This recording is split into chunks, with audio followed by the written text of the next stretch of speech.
नमस्कार. वसुंधरा संजीवनी मंडळाचे सर्व संचालक, सर्व सल्लागार मंडळ आणि तुम्ही माझे सर्व आत्मीय, तुमच्याबद्दल माझ्या अंतःकरणात असलेल्या भावना मी वेळोवेळी व्यक्त केल्या आहेत.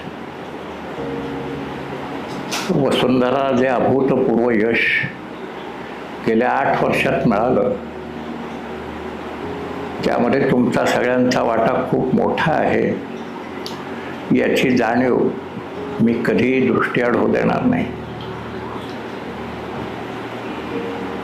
फक्त एक विषय तुमच्यासमोर मांडणार आहे, त्याचा तुम्ही व्यक्तिशः विचार करा, पण तो प्रत्येक व्यक्तीने स्वतंत्रपणे वर्णन करण्याचाच विचार असेल.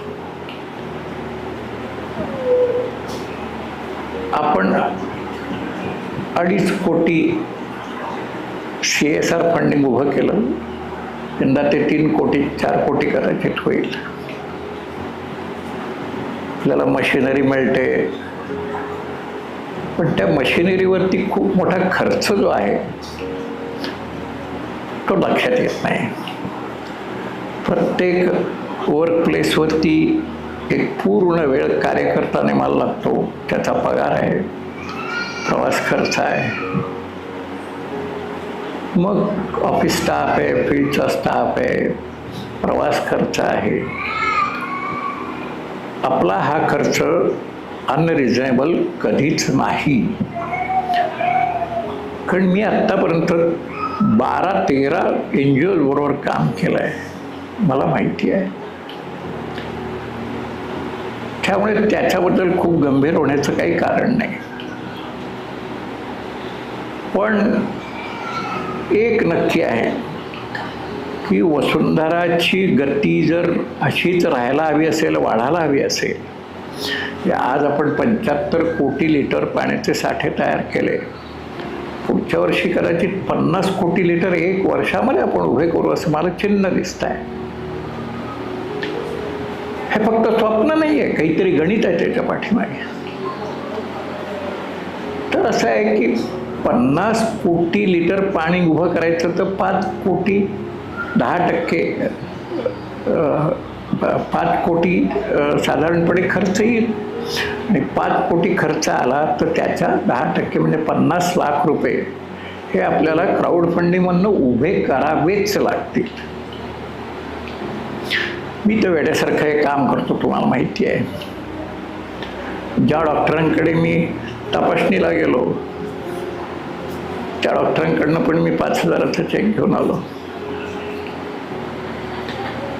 आत्ताही 2 डॉक्टरांकडनं मला देणगी येते, ज्यांच्याशी माझा आत्ता संपर्क आला माझ्या आजारामुळे. कसं आहे की ही म्हण मी पूर्वी वापरून दाखवलेली आहे की बोलणाऱ्याचे चुरमुरे खपतात, न बोलणाऱ्याचे मोतीचूर खपत नाहीत.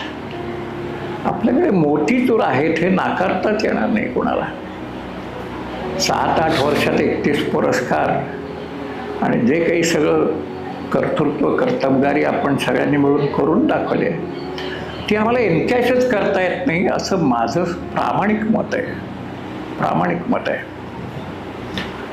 आपले डायरेक्ट रिलेटिव्स, इनडायरेक्ट रिलेटिव्स, आपले नेबर्स, आपले कलिग्स, आपले बॉस, आपले सबऑर्डिनेट्स, आपले फेलो पॅसेंजर्स, आपले क्लासमेट्स, अनेक प्रकारचे ग्रुप्स आपल्याकडे आत्ता आहेत. हे groups, fellow traveller, may be somebody you don't know.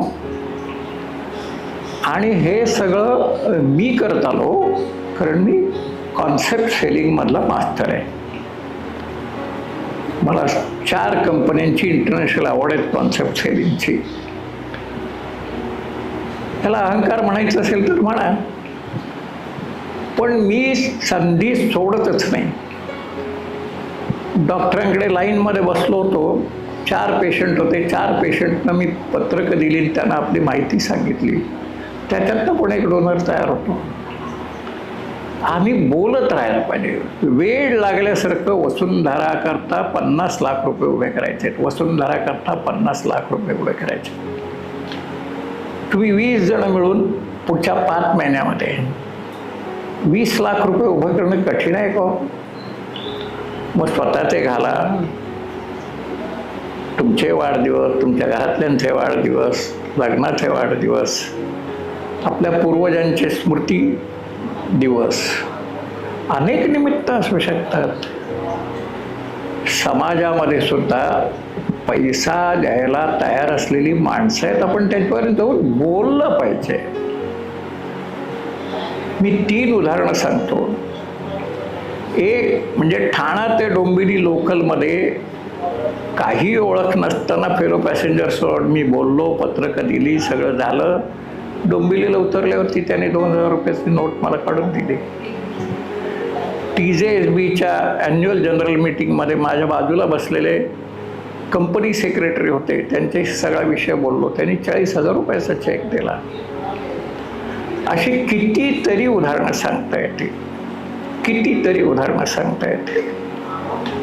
आणि मग असं आहे की तुम्ही जर 80-20 रूल नावाची काहीतरी गोष्ट आहे, तुम्ही 100 लोकांशी बोला, 20 लोक तुम्हाला काहीतरी देतील. पण 20 लोकांनी तुम्हाला काहीतरी द्यायला हवं असेल तर तुम्हाला 100 लोकांशी बोलण्याशिवाय पर्याय नाही. कदाचित ते शेवटचे 20 असतील, पण तुम्हाला हे करावं लागेल असं मला स्वतःला वाटतं. आणि मी चॅलेंज करतो, तुम्ही प्रत्येकाने 1-1 लाख, 20 जणांनी 20 लाख रुपये उभे करा. मी एकट्याने 20-25 लाख रुपये उभे करतो. मी पुढच्या 5 महिने मला दुसरं चैन पडणार नाही आहे. माझी प्रकृती साथ देत नाही आहे, तुम्हाला माहिती आहे. पण हे काही फार काळ टिकेल असं नाही. मी स्वतःची काय म्हणू आत्मशक्ती जागृत करण्याचा प्रयत्न करतोय. ऑटो सजेशन थेरपी वगैरे सगळं चालू आहे माझं. औषध पाणी चालू आहे, पथ्य पाणी चालू आहे. पण मी रिकवर होईल. मी माझ्या डोळ्यासमोर लोक आहेत, कोणाकडे जायचं, कोणाला अप्रोच व्हायचं, चार्टर्ड अकाउंटंट्स किती गाठायचे, बँक मॅनेजर्स किती गाठायचे, सगळं माझं गणित रेडी आहे. मी तर ते करतोच. पण मला असं वाटतं की एक माणूस करतो हे संस्थेकरता काही चांगलं नाही, चांगलं नाही. एक महिनाभर प्रयत्न तर करा की रोज किमान एका माणसाशी वसुंधराच्या देणगीबद्दल बोलेन. तुमच्या सगळ्यांचे व्याप मला माहिती आहेत, पण रोज एकाशी बोलेन असं ठरवलं आणि महिन्याचे 20 दिवस जरी बोललात ना, तरी पुढच्या 5 महिन्यामध्ये 1 लाख रुपये प्रत्येक उभं करणं हे अशक्य तर नाहीच, पण कठीण सुद्धा नाही. वन्ही तो चेतवावा रे, चेतविताची चेततो, केल्याने होत आहे रे, आधी केलेच पाहिजे. करून दाखवा, यश मिळाल्याशिवाय राहणार नाही. करून दाखवा, यश मिळाल्याशिवाय राहणार नाही. तुमच्या सगळ्यांच्या संपर्काचा परीघ जो आहे तो तुमच्यासारखाच मातब्बर आहे. आणि त्या सगळ्यांपर्यंत आपण वसुंधरा करता देणगी हा विषय सातत्याने बोलत राहिलात तर आपण 5 महिन्यांनी पुन्हा एकदा बसू आणि तुमचे 20 लाख आणि माझे 20-25 लाख एवढे सगळे उभे झाल्याचं आनंद साजरा करू. धन्यवाद.